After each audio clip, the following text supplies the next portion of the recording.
Perhaps no name struck more fear into the hearts of frontier outlaws than Michael "Steady-hand" Sullivan, a man whose mere presence would make hardened killers lower their eyes and seek softer targets.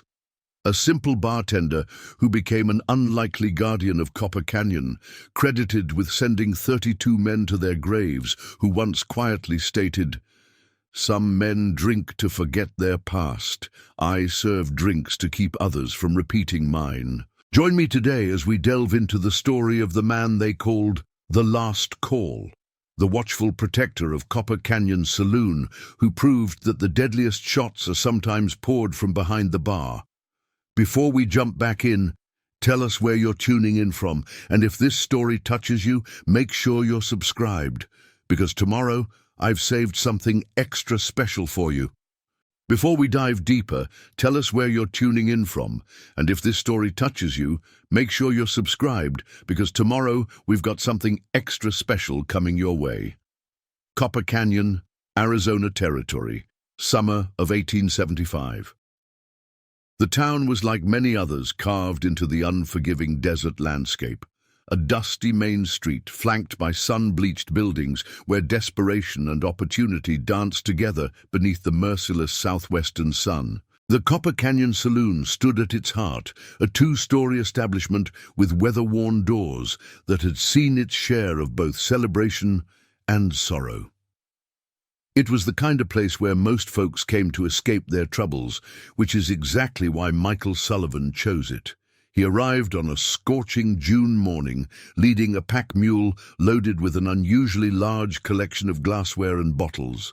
Those who witnessed his arrival would later recall two things: the peculiar way he handled each crate of bottles with almost surgical precision, and how his eyes constantly scanned the street, even while discussing purchase terms with old Tom McDaniel, the saloon's retiring owner. The townspeople of Copper Canyon were used to drifters passing through, but something about Sullivan was different. He moved with a fluid grace that seemed at odds with his chosen profession, his weathered hands too steady for a simple purveyor of spirits. Sheriff James Cooper, a veteran of both the war and the frontier, watched the newcomer from his office across the street, pen hovering over his daily log. "Seen my share of men trying to lose themselves in a bottle," he would later write.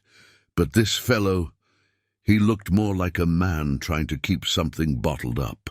Doc Sarah Morrison was among the first to actually engage with the mysterious newcomer, treating a peculiar callus on his right hand that he claimed came from years of handling beer taps. The doctor couldn't help but notice it sat exactly where a gun's hammer would repeatedly strike against a man's palm.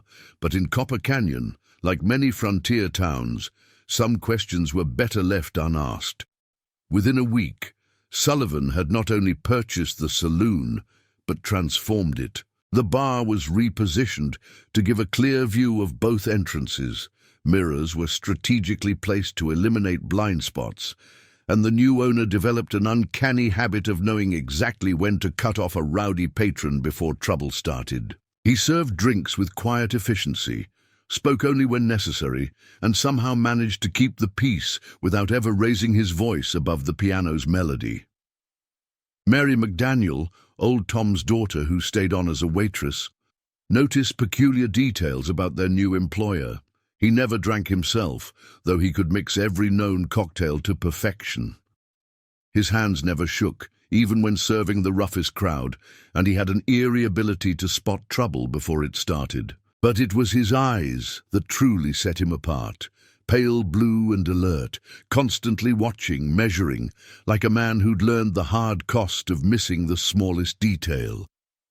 Deputy Frank Wilson, young and eager to prove himself, took to spending his off hours at the saloon, ostensibly to keep an eye on things. In reality, he was fascinated by the way Sullivan handled the occasional troublemaker, never with force, but with a quiet word or a look that seemed to reach right down into a man's soul. "It's like he can see right through you," Wilson confided to Sheriff Cooper one evening.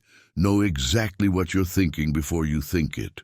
The saloon's business flourished under Sullivan's management. His reputation for running a clean establishment where a man could enjoy a peaceful drink spread throughout the territory. Even the rougher element seemed to respect the unspoken rules of his house. No fighting, no cheating, and no bringing trouble through those weathered doors. But there were other oddities that didn't escape notice. The way he positioned himself at the bar, always keeping his right hand free. How he'd installed extra lamps behind the bar, ensuring no corner of the room remained in shadow. The fact that he kept the mirror behind the bar polished to an almost military shine, yet seemed more interested in the reflections it showed than its appearance. Then there was the incident with the traveling gun salesman who'd tried to interest Sullivan in a fine Colt Peacemaker. The bartender had handled the weapon with such familiar expertise that the salesman himself fell silent, slowly packed up his wares, and left without another word. The story spread through town like wildfire, adding another layer to the mystery of the man behind the bar. These oddities might have remained mere curiosities if not for the arrival of Jack Three Fingers Martinez and his gang, who were about to learn why some men are better left to tend their bars in peace. As their horses thundered into town that fateful morning, no one could have predicted how their presence would shatter the careful peace Sullivan had built or reveal the truth about the man who'd chosen to make his stand behind a bar instead of with a badge. The noon sun cast harsh shadows along Copper Canyon's main street as Jack Three Fingers Martinez and his gang rode into town. 6 men, trail-worn and dangerous, their reputation preceding them like thunder before a storm. Word had already reached Sheriff Cooper about their latest exploits. 2 banks robbed in Texas, a stagecoach hit near Santa Fe, and 3 lawmen dead in the process. Martinez himself cut an imposing figure, his missing fingers on his left hand hidden by a black leather glove, a custom-made Remington strapped low on his hip. His second-in-command, a towering Mexican named Vicente El Coyote Ramirez, carried a sawed-off shotgun in a saddle holster, its brass shells glinting in the sunlight. The remaining 4, the Watson brothers, Charlie the Kid Brooks, and a scarred man known only as Dutch, were a mix of young blood and hardened killers. They dismounted outside the Copper Canyon Saloon, spurs singing against the wooden sidewalk. Sheriff Cooper watched from his office window, his deputy shifting nervously beside him. "Maybe we should run them out now," Wilson suggested, hand resting on his gun. Cooper shook his head slowly. "Not yet. That's a fight we're not ready for. Let's see what they're after first." Inside the saloon, Sullivan was wiping glasses with his characteristic precision when the gang entered. The usual afternoon crowd fell silent, the piano player's melody dying mid-note. Martinez strode to the bar, his men spreading out through the room with practiced efficiency. Mary McDaniel, serving drinks at a corner table, felt her blood run cold as Dutch leered at her, his hand resting too close to his holster. "Whiskey," Martinez demanded, slapping a coin on the bar. "The good stuff." Sullivan set down the glass he was cleaning with deliberate care. Those closest to the bar would later swear they saw something flash in his eyes. Not fear, but something colder, more calculating. He reached for a bottle of Kentucky bourbon, his movements unhurried, yet precise. "We'll be staying in town a while," Martinez announced, loud enough for everyone to hear. "Getting to know the local businesses, making sure everyone understands how things work." He grinned, revealing a gold tooth. "Ain't that right, barkeep?" Sullivan poured the whiskey with a steady hand. "Town's got a sheriff for that," he replied quietly, his voice barely carrying over the nervous murmur of the crowd. Martinez laughed, a harsh sound that held no humor. "Sheriff's only as good as the men backing him. Way I hear it, Copper Canyon's a bit short on that count." He knocked back the whiskey in one swift motion. "Fine drink. Might have to make this our regular spot." The implications weren't lost on anyone. The Copper Canyon Saloon, with its prime location and steady business, would make a perfect base of operations. Sullivan merely nodded, reaching for the bottle to pour another drink.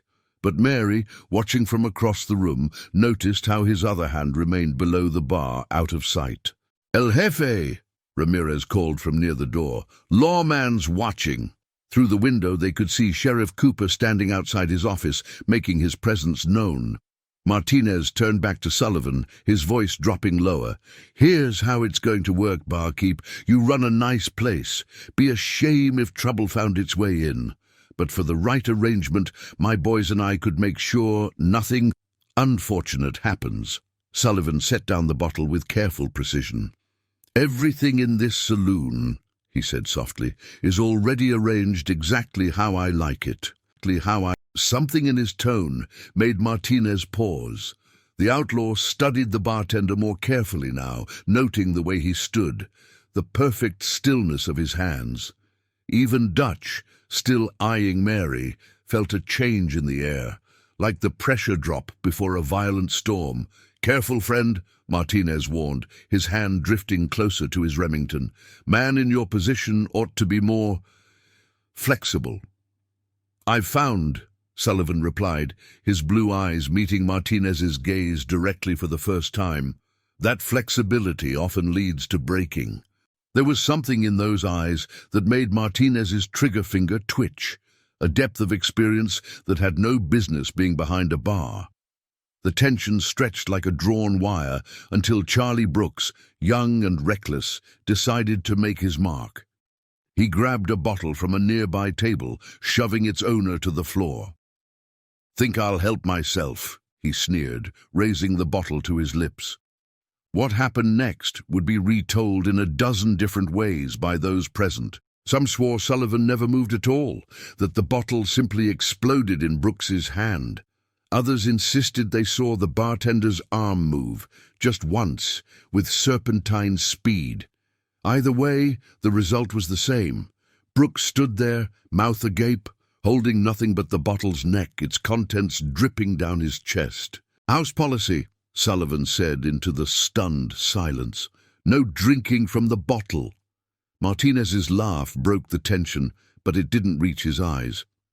"Come on, boys," he called to his men. "Let's find somewhere more hospitable to discuss our business." At the door, he turned back. "We'll talk again, barkeep, soon." As the gang filed out, Mary hurried to help the patron Brooks had shoved, but her eyes were on Sullivan. The bartender had resumed cleaning glasses, as if nothing had happened, but now she noticed something else, the way he'd positioned himself to keep every member of Martinez's gang in view. How his movements, though casual, had kept his right side oriented toward the greatest threat. Outside, Martinez gathered his men close. "Something ain't right about that barkeep," he muttered, still trying to shake the chill those pale blue eyes had sent down his spine. "Dutch, you and Charlie ask around. I want to know everything about him, where he came from, what he's running from."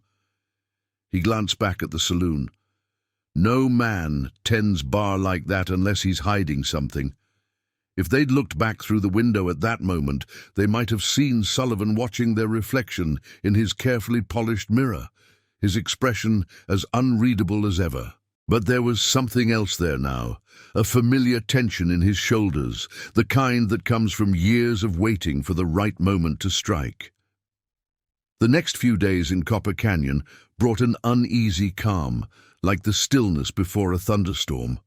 Martinez's gang had taken rooms at the Desert Rose Hotel on the outskirts of town, but their presence cast a long shadow over every business along Main Street. Already 2 shopkeepers had agreed to their protection arrangements, their windows now sporting fresh-painted symbols, a 3-fingered hand in red, marking them as Martinez territory. But it was the arrival of an old cavalry scout named Jackson Hawthorne that truly set events in motion. The weathered veteran had stopped at the Copper Canyon Saloon for a drink, his eyes scanning the room with professional habit until they landed on Sullivan. The glass he'd been holding slipped from his fingers, shattering on the floor. "Sweet Jesus," he whispered, his face pale as if he'd seen a ghost. "They said you died at Yellow River," Sullivan's hands stilled on the glass he was cleaning, a momentary pause that spoke volumes. "You've had a long ride, friend," he said quietly. "Perhaps you're seeing things." But Hawthorne wasn't backing down. "Yellow River," he repeated, louder now. "The massacre at the cavalry outpost. You were there, Lieutenant Michael Sullivan, commander of the garrison. They said the Vasquez gang killed everyone." The saloon had grown quiet, every ear straining to catch the exchange. Mary McDaniel, wiping tables nearby, held her breath. She'd never seen Sullivan's composure crack, but now there was a tension in his shoulders that hadn't been there before. "That was a lifetime ago," Sullivan replied, his voice barely above a whisper. "And that man died there." Before Hawthorne could respond, Dutch and Charlie Brooks swaggered into the saloon. They'd been asking questions around town all day, and the sight of the gathered crowd around the bar caught their immediate interest. Dutch's hand instinctively moved toward his gun as he sensed the tension in the air.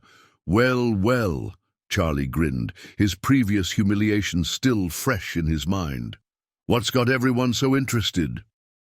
Hawthorne turned, saw the red three-fingered hand symbol on Charlie's vest, and his expression hardened. Should have known. Where there's trouble, there's always vultures circling. He moved toward the door, but paused beside Sullivan. "Watch yourself, Lieutenant. World's got a way of dragging up what we try to bury." After he left, the saloon gradually returned to its normal rhythm, but something had changed. The mystery of Michael Sullivan had deepened, and now had a name: Yellow River. Dutch and Charlie exchanged meaningful looks before hurrying back to report to Martinez. Later that evening, Sheriff Cooper visited Doc Morrison's office, where the town's more delicate conversations often took place. "Yellow River Massacre," the doctor mused, sorting through old newspapers she kept filed away. "Here it is. 1870. Cavalry outpost attacked by the Vasquez gang. 23 soldiers killed, including their commander. No survivors." Cooper studied the yellowed paper. "Except maybe one. A barkeep who handles a broken bottle like a cavalry saber and positions his bar like a military defense point," Morrison added. "James, if Sullivan really was that commander, then we've got more than just a retired gunslinger on our hands," Cooper finished. "We've got a man who's already died once and came back fighting." At the Desert Rose Hotel, Martinez was receiving similar information from Dutch and Charlie, but with a very different reaction. "Yellow River," he mused, his remaining fingers drumming on the table. "Miguel Vasquez was my mother's cousin, used to tell stories about that fight. Said the commander there was something else, killed 12 men before they brought him down. Or thought they did." Ramirez leaned forward. "If it's the same man, then we found something better than a protection racket," Martinez grinned. "We've found ourselves a legend to kill. Imagine the reputation. The men who finished what Vasquez started. But not everyone was plotting violence that night." Mary McDaniel, closing up the saloon, watched Sullivan methodically cleaning his bar. The questions that had burned in her throat all day finally spilled out. "Why here?" she asked. "Of all the places to hide, why 10 Bar in a frontier town?" Sullivan was quiet for so long she thought he wouldn't answer. Finally he spoke, still focused on his work. "Not hiding, Miss Mary. Waiting." "For what?" He looked up then, and in his eyes she saw not the calculated violence of a soldier or the cold precision of a gunslinger, but something deeper, a weight that spoke of choices made and prices paid. For the past to catch up, it always does. As if his words were prophetic, a rider was at that moment approaching Copper Canyon at a hard gallop, carrying news that would shatter the fragile peace. In his saddlebag was a wanted poster from Texas, not for Martinez or his gang, but for a cavalry officer turned vigilante who'd spent 3 years hunting down every member of the Vasquez gang. A man whose signature was leaving his victims with a shot glass in their hands. The stage was set.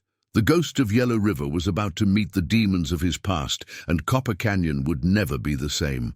Dawn was just breaking over Copper Canyon when Sheriff Cooper received the wanted poster that would change everything. The paper was worn at the edges, its ink slightly faded, but the face drawn there was unmistakable, a younger Michael Sullivan in a cavalry lieutenant's uniform.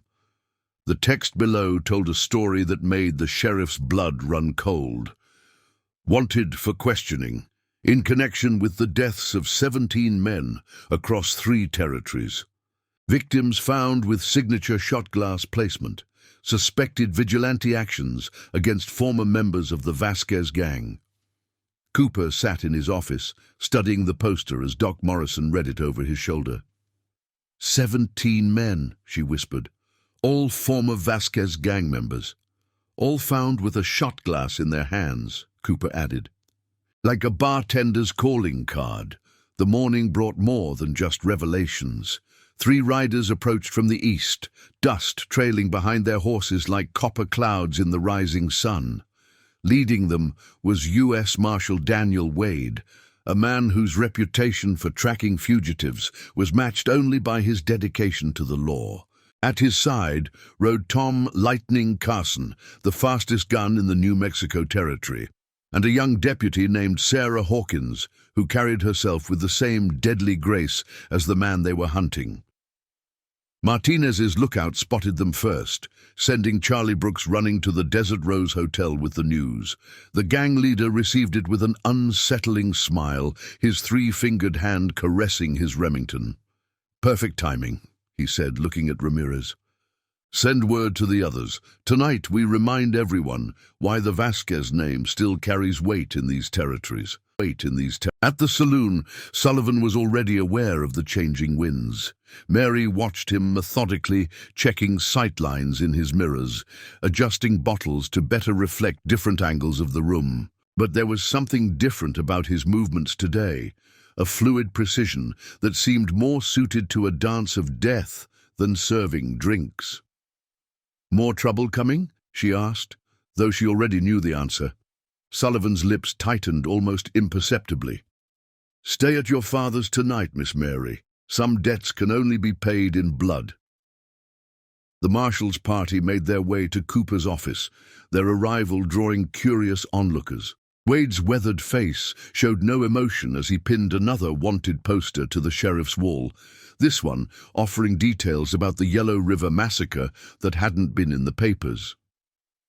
Lieutenant Sullivan didn't just command that outpost, Wade explained to Cooper.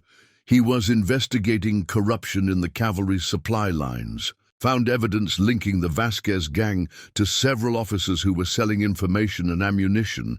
The attack wasn't random, it was meant to silence him. Sarah Hawkins stepped forward, her voice tight with controlled emotion. They killed everyone. Women, children, even the camp cook. My brother was serving under Sullivan. He was 17. Her hand unconsciously touched the cavalry sergeant's badge she wore on a chain around her neck. But they made a mistake at Yellow River.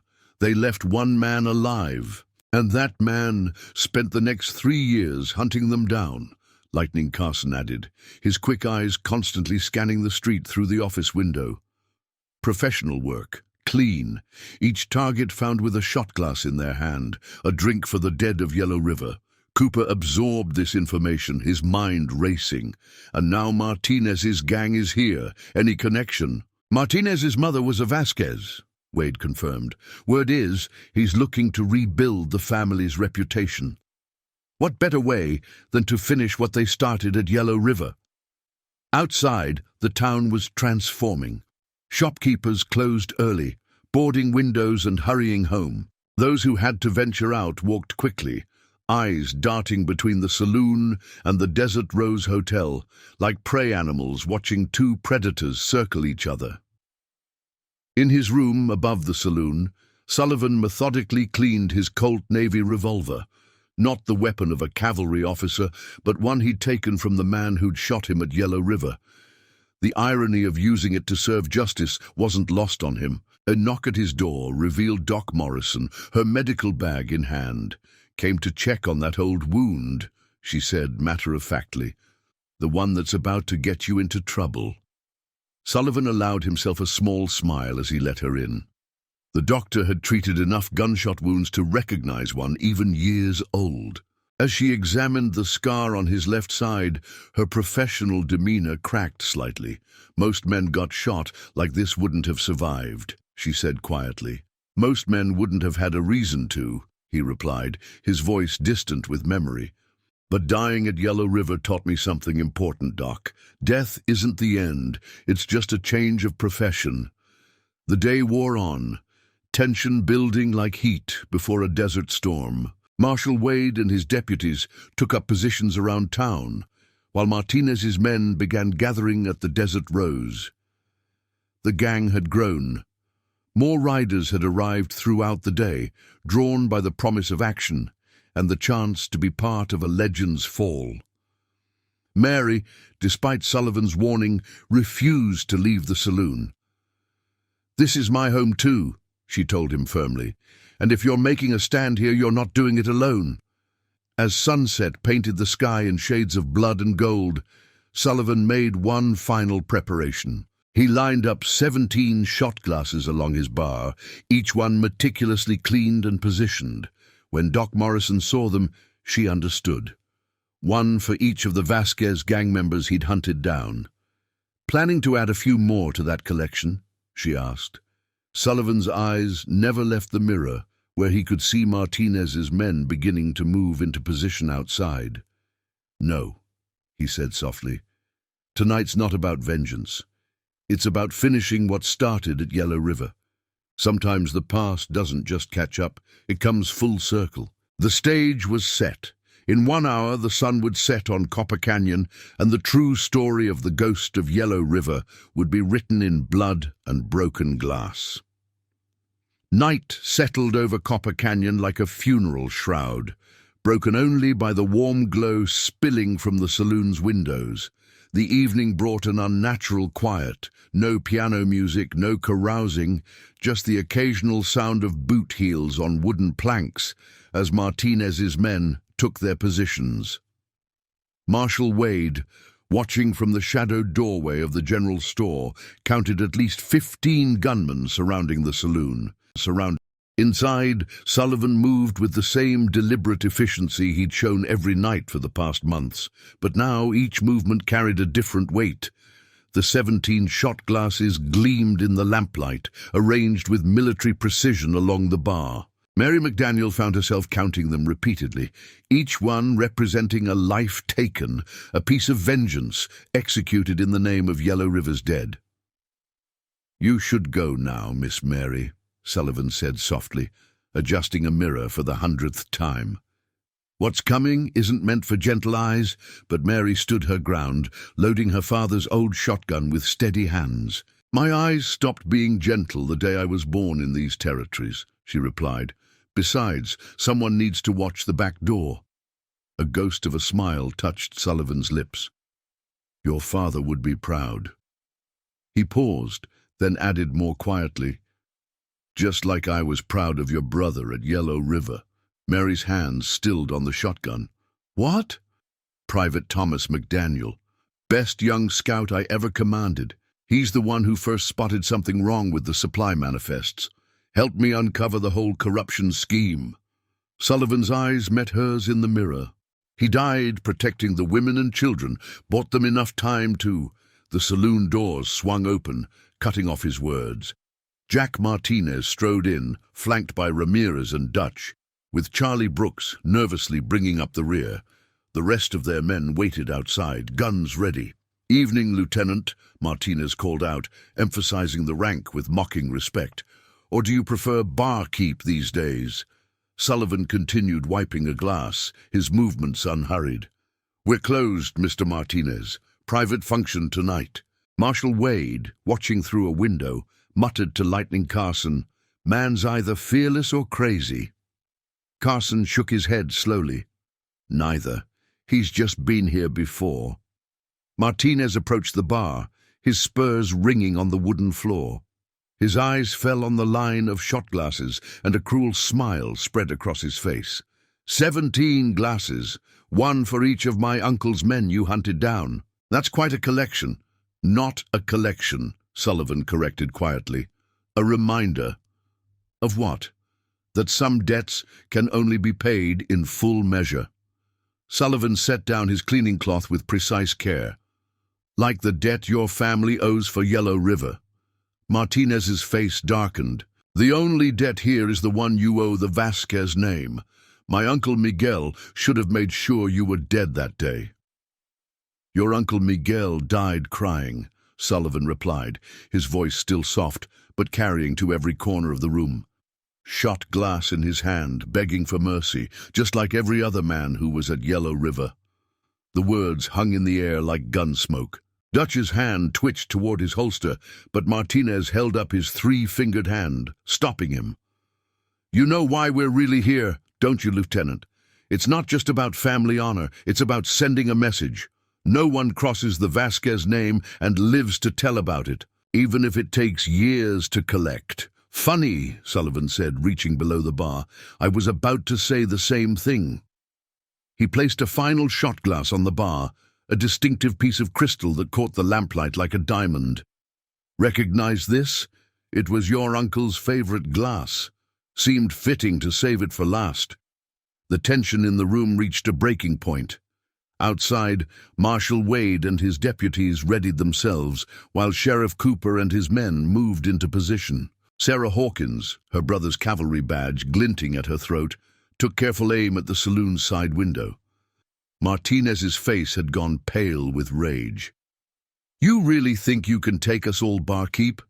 There's 20 of us now. Even a ghost can't fight those odds. Sullivan's blue eyes met Martinez's gaze directly. At Yellow River, there were 43 of you, he said quietly. I've had years to think about my mistakes that day, won't be repeating them. The first shot came from Charlie Brooks, young and nervous, and too quick on the trigger. But Sullivan had been waiting for this moment since the day he'd first walked into Copper Canyon, and as the night erupted into violence, the legend of the last call was about to be written in blood and broken glass. Charlie Brooks' shot went wide, shattering a bottle behind the bar, but it was all the trigger the night needed. The Copper Canyon Saloon erupted into chaos, the confined space filling with gun smoke and splintering wood. But in that first crucial moment, something extraordinary happened, something that would be talked about in whispers for years to come. Sullivan moved with impossible speed, not toward cover, but toward danger. Before Brooks could fire again, the bartender's hand swept across the bar, sending 3 shot glasses flying through the air. They caught the lamplight like falling stars before smashing into the faces of Brooks, Dutch, and one of the men by the door. The action was so unexpected, so gracefully lethal, that it bought him the split second he needed.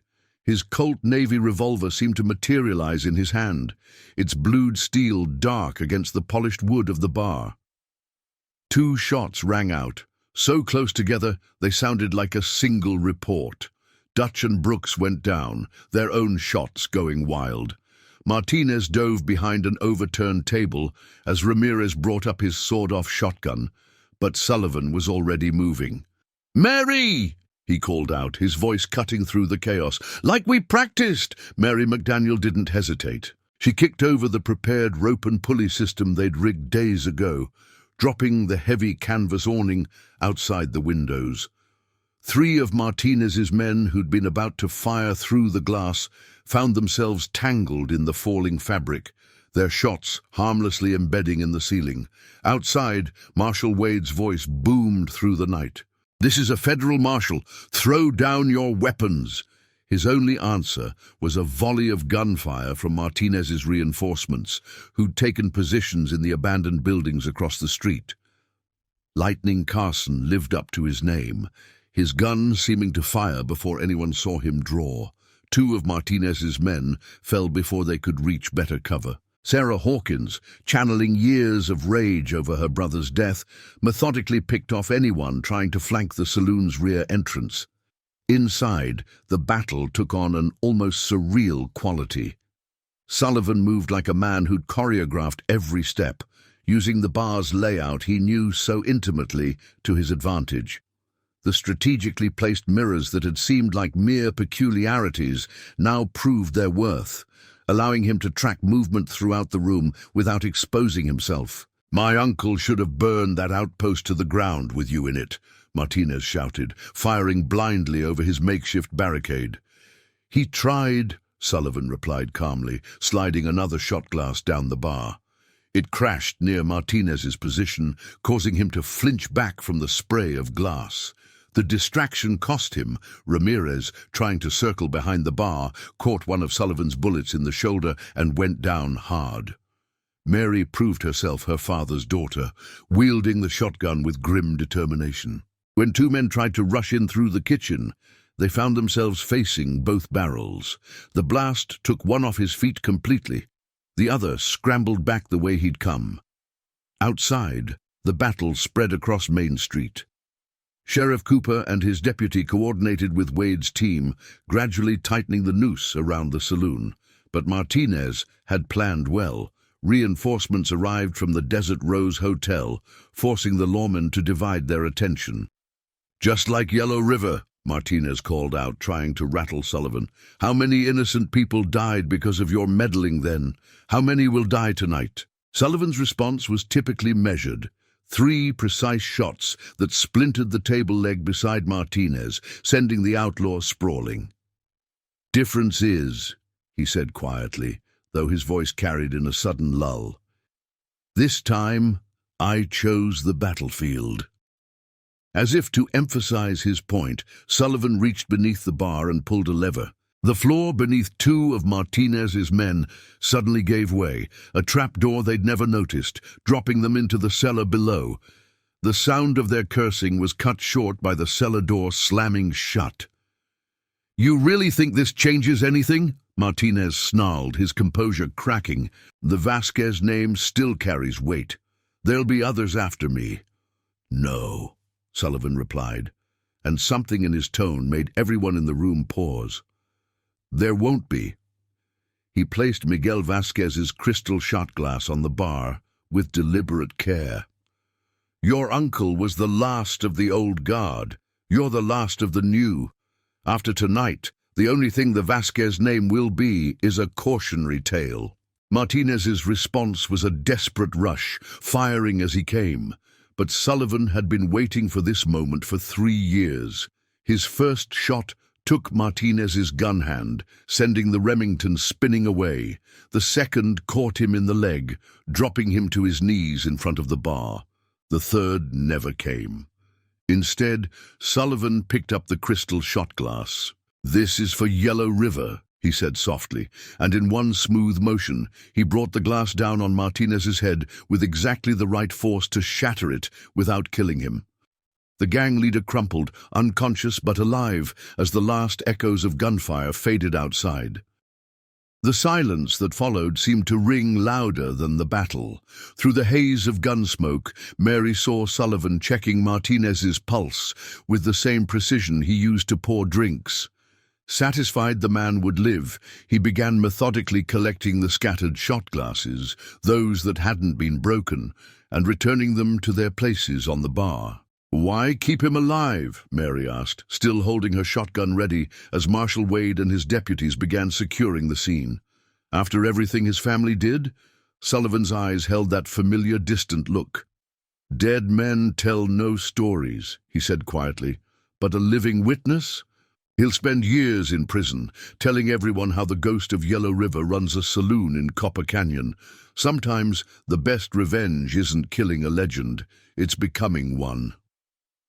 Dawn crept over Copper Canyon, painting the sky in shades of gold and crimson that seemed fitting after such a bloody night.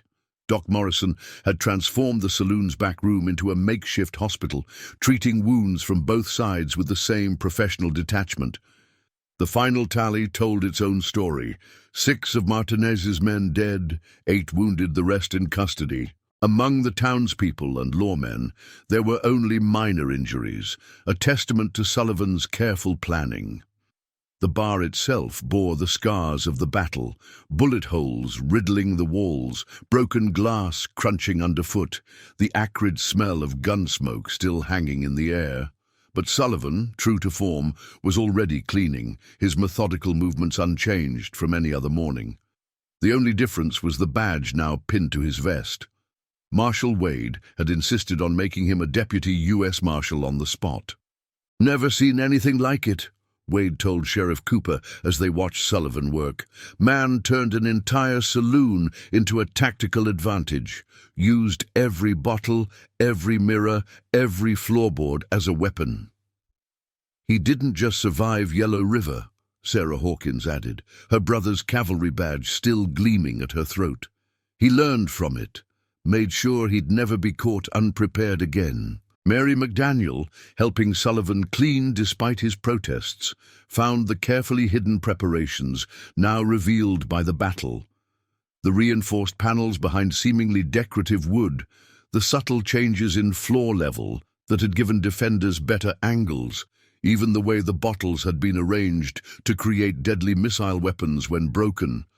"How long did you plan this?" she asked, sweeping up another pile of glass. Sullivan paused in his work, considering. "Started the day I bought the place," he admitted. "Knew someday the past would catch up. Just had to make sure it happened on my terms."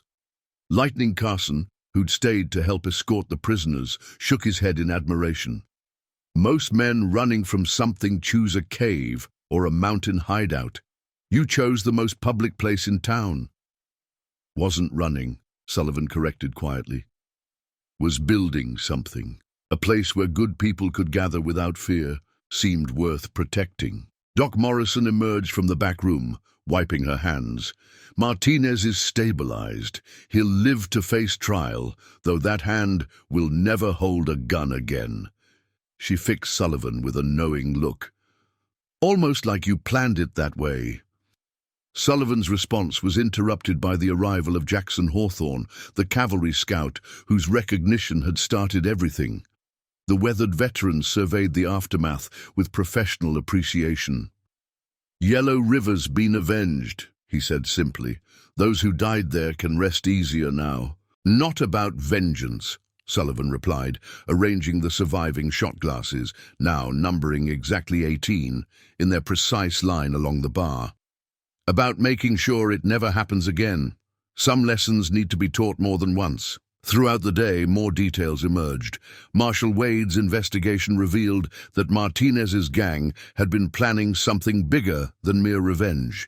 They'd been trying to re-establish the old Vasquez Empire, using Copper Canyon as a base. Sullivan's stand hadn't just settled an old score, it had prevented a new wave of violence from sweeping the territories. As evening approached, the saloon slowly came back to life. The piano player returned, his tunes more subdued but welcome.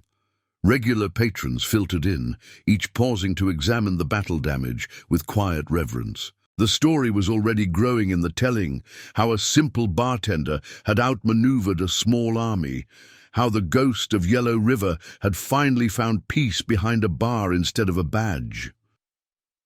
Mary, watching Sullivan serve drinks with his usual precision, noticed something had changed. The weight he'd carried since arriving seemed lighter somehow, as if setting down a burden he'd carried since Yellow River. When she mentioned this, he actually smiled, a rare, genuine expression that transformed his whole face. "Time heals," he said softly, "but so does purpose. Yellow River taught me that surviving isn't enough. You have to build something worth surviving for." Sheriff Cooper made it official the next day. Sullivan would remain his deputy, in addition to his marshal's badge and bartending duties. "Man who can keep peace with a shot glass," Cooper declared, "is exactly what this town needs." The legend of the last call grew, but not in the way most frontier tales did. It wasn't just about the shooting, the clever traps, or even the final confrontation. It was about a man who chose to protect rather than hide, to build rather than destroy. The saloon became more than just a bar. It was a symbol of civilization's quiet triumph over chaos. Sullivan himself added just one thing to the saloon after that night: a small brass plaque behind the bar listing the names of those who fell at Yellow River. Below them, a simple inscription read, "Some pour drinks to forget, others serve to remember." The ghost of Yellow River had finally found his home, not in vengeance, but in the simple act of keeping peace, one glass at a time. And if you visit Copper Canyon today, they say you can still find that plaque, still polished to a military shine, reminding everyone that sometimes the greatest legends are born not in the heat of battle, but in the quiet moments between. Word travels fast in the territories, carried on horseback and whispered in saloons. Within weeks of the Martinez gang's defeat, the story of Copper Canyon's bartender had spread across 3 states.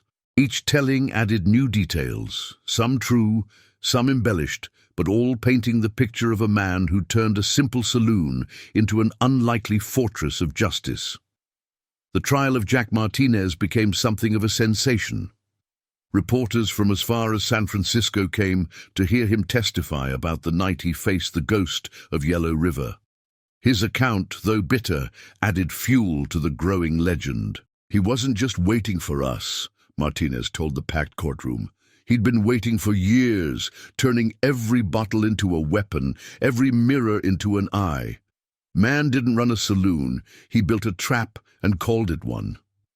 Marshal Wade's official report to the territorial governor painted a different picture, one of methodical preparation and tactical brilliance. Lieutenant Sullivan's transformation of civilian architecture into defensive infrastructure represents a level of strategic thinking rarely seen outside military circles, he wrote. His ability to maintain this readiness while successfully operating a legitimate business speaks to both his discipline and his dedication to civil order. The saloon itself became something of a tourist attraction. Travelers would detour to Copper Canyon just to have a drink served by the legendary bartender lawman. They'd study the carefully positioned mirrors, try to spot the hidden defensive measures, and invariably leave with stories about the unassuming man whose steady hands could pour the perfect whiskey or deliver perfect justice with equal skill. Sullivan bore the attention with his characteristic quiet grace. He maintained his routine, serving drinks, keeping the peace, polishing his 18 shot glasses to a military shine. But those who knew him best, like Mary McDaniel, noticed subtle changes. The tension in his shoulders had eased, his rare smiles came more frequently, and sometimes he'd even join in when the piano player struck up a tune. "Never thought I'd see the day," Doc Morrison remarked to Sheriff Cooper one evening, watching Sullivan teach a group of young deputies about proper sight lines and defensive positioning. "Man who came here to bottle up his past is now passing on its lessons." Cooper nodded thoughtfully. "Some men run from their ghosts, others learn to live with them. Sullivan, he turned his into something that protects others." The changes in Copper Canyon were profound.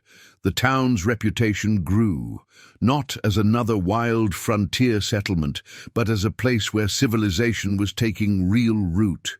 New businesses opened, families moved in, and the sound of hammers and saws began to rival that of 6 guns and spurs. Sarah Hawkins decided to stay on as a deputy, saying the town reminded her of what her brother had died protecting at Yellow River. Lightning Carson made regular stops, officially to coordinate with the marshal's office, but everyone knew he came for Sullivan's insights and occasional shooting lessons. Even Jackson Hawthorne, the old scout who'd first recognized Sullivan, settled nearby. "Spent too many years watching good things die in these territories," he explained. "About time I helped protect something worth saving." But it wasn't all peaceful transition. Other outlaws, drawn by Martinez's failure, occasionally tested themselves against the legend. They learned quickly that the ghost of Yellow River hadn't lost his edge. Sullivan dealt with each challenge the same way, efficiently, precisely, and whenever possible, without killing. Each would-be desperado ended up in jail with a story about how the bartender had seemed to read their minds, countering their plans before they could even act. "You're teaching them," Mary observed one night after a particularly smooth handling of some young gunslinger.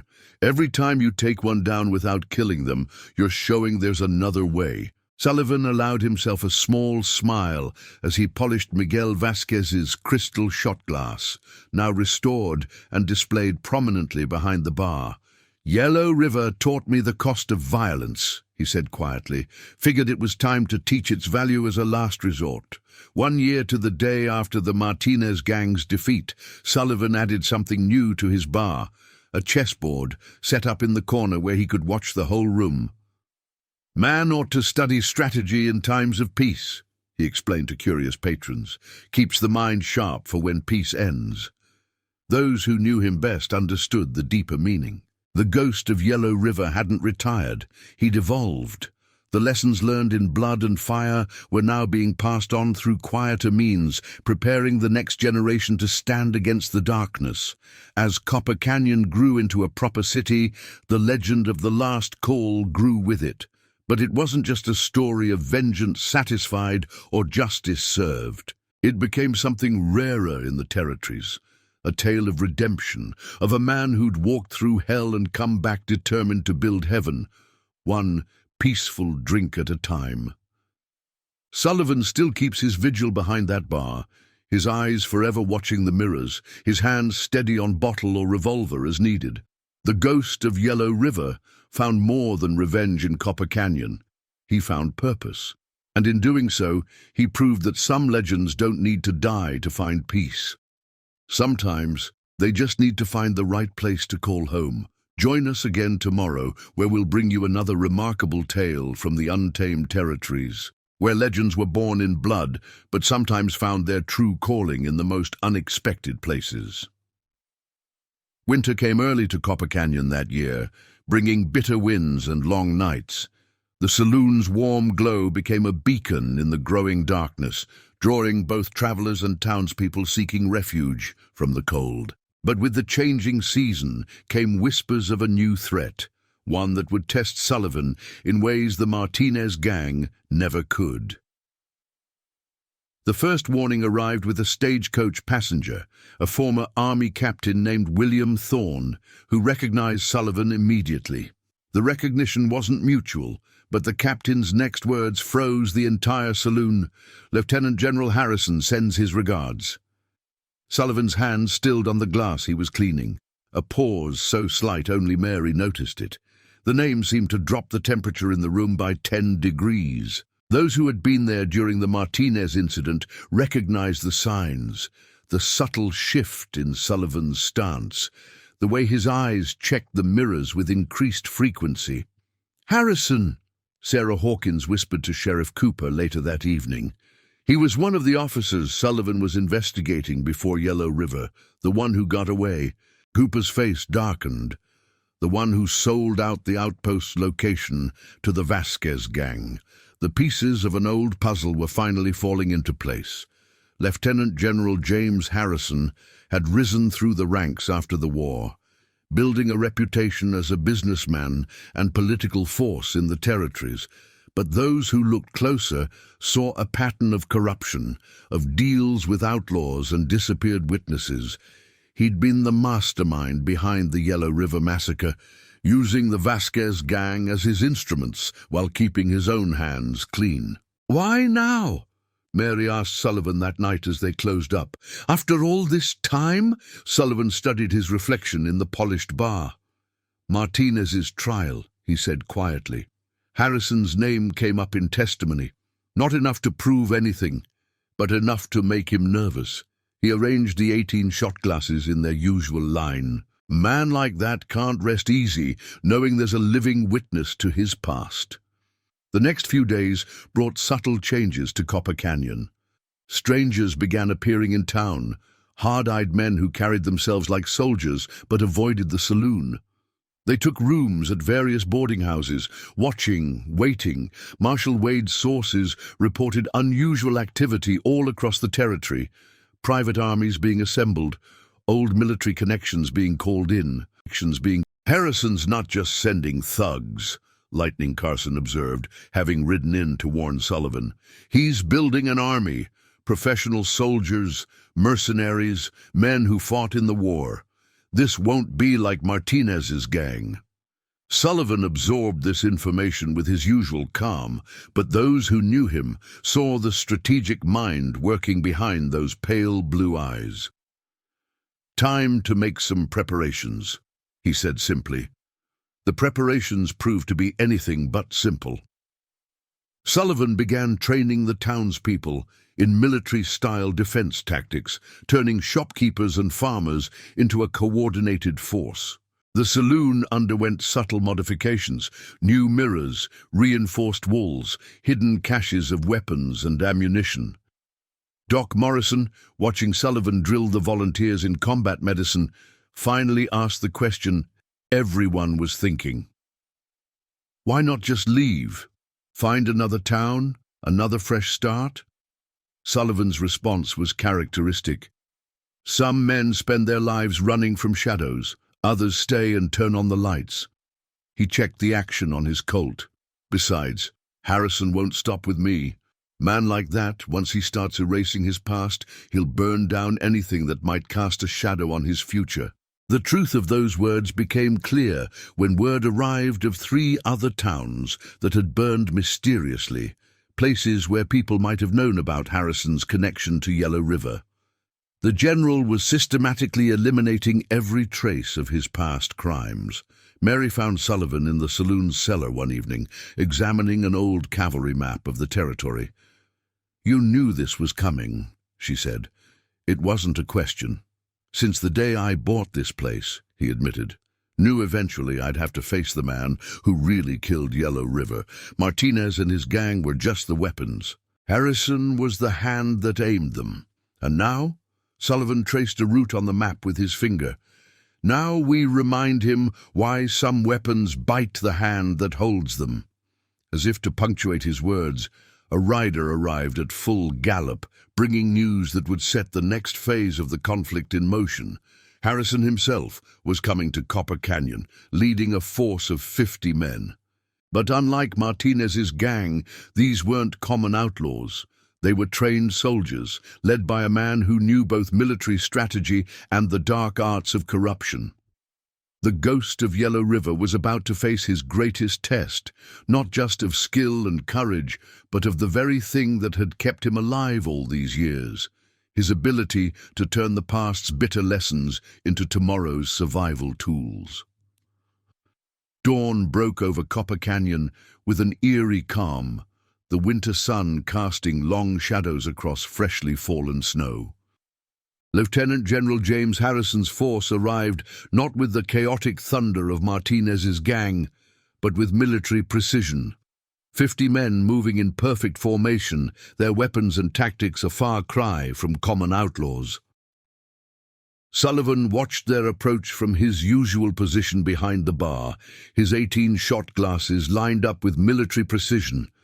But today, a 19th glass stood apart from the others. A simple tin cup, worn and dented, salvaged from the ashes of Yellow River. "That's the cup you carried during the war," Mary observed, recognizing it from the stories he'd finally shared. "A reminder," Sullivan replied softly, "that some debts are paid in steel rather than crystal." Harrison made his entrance alone, a tall figure in an immaculate military coat. Age had turned his hair grey, but his bearing was still that of a commanding officer. His men had secured the street outside, while the townspeople watched from behind shuttered windows. "Lieutenant Sullivan," Harrison called out, his voice carrying the weight of old authority. "Still hiding behind a bar, I see." "Not hiding, General," Sullivan answered, continuing to polish a glass. "Just serving justice, one drink at a time." Harrison's laugh held no humor. "Justice? You're a relic, Lieutenant, a ghost of a battle long finished. The territories are changing. Men like me are building the future." "Building it on graves," Sullivan countered quietly. "Yellow River, the 3 towns you burned, all those witnesses who disappeared. Quite a foundation you've laid." Progress requires sacrifice. You of all people should understand that. Harrison moved closer to the bar, studying the line of shot glasses. Interesting collection. One for each of the Vasquez gang, I assume. And now Martinez. But you missed the most important glass. He smiled coldly. The one meant for the man who gave the order. Didn't miss it.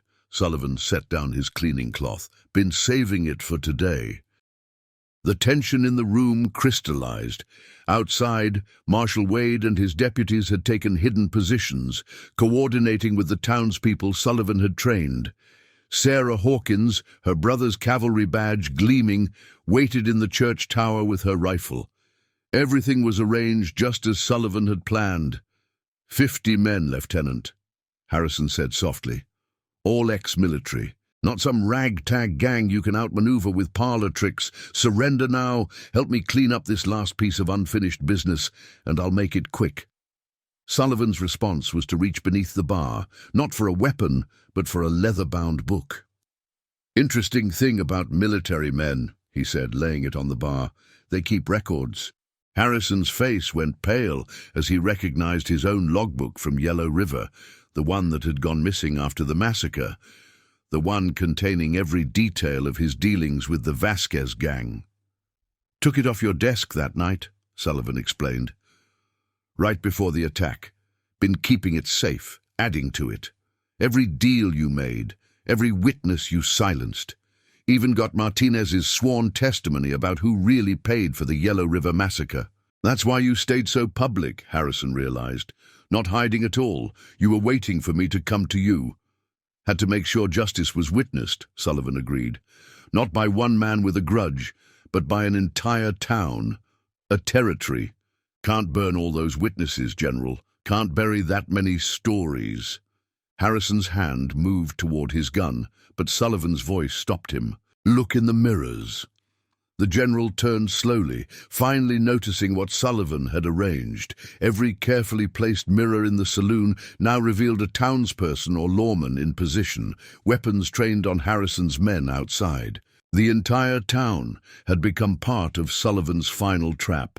Your men are good soldiers, Sullivan continued, but they're surrounded by people fighting for their homes. Even if you win, the story gets out, the truth about Yellow River, about all of it. Harrison's composure cracked. You really think this changes anything? I have connections all the way to Washington. Money, power. Had them, Sullivan corrected, nodding toward the saloon entrance. Marshal Wade stood there with several U.S. marshals and a federal judge. Turns out the governor was very interested in that logbook, and all those witnesses you missed. The fight went out of Harrison all at once. He seemed to age years in moments, as he realized the depth of Sullivan's planning. This wasn't just revenge, it was justice, served cold and witnessed by an entire territory. Your men can stand down and face military tribunal, Sullivan said quietly, or they can die trying to protect a lie. Their choice. He placed the tin cup from Yellow River on the bar. But you and I have unfinished business. What happened next became part of the legend. Some say Harrison drew first, faster than anyone expected from a man his age. Others swear Sullivan moved before the general's hand even twitched, but everyone agrees on what they saw in the mirror behind the bar, the ghost of Yellow River, dealing justice one last time. Harrison's bullet shattered the mirror. Sullivan's went straight and true. When the general fell, it was into the arms of the law, not the arms of death, a wound that would heal but never let him forget. The aftermath brought changes to more than just Copper Canyon. Harrison's empire crumbled as the truth emerged. His connections couldn't survive the weight of evidence Sullivan had gathered. The territories saw justice done not through violence alone, but through the patient work of a man who understood that some battles are won with wit rather than weapons. Sullivan kept tending his bar, serving drinks, and keeping peace. The 19th shot glass, that battered tin cup, found its place among the others, not as a mark of vengeance, but as a reminder that justice, like a fine whiskey, is best served at the right time, in the right measure. They say that even now, decades later, the Copper Canyon Saloon still stands. The mirrors still shine with military precision, and if you look carefully, you might catch a glimpse of something in them. Not a ghost, but a legend. A reminder that sometimes the greatest battles are won not with a gunfight, but with the patient wisdom of a man who learned to serve both spirits and justice, one glass at a time. And if you're ever in those parts, stop by for a drink. They say the current owner still keeps those 19 glasses polished to a perfect shine, still teaches the value of patience and preparation. Because some legends don't die, they just find new ways to keep watch over the peace they fought so hard to win.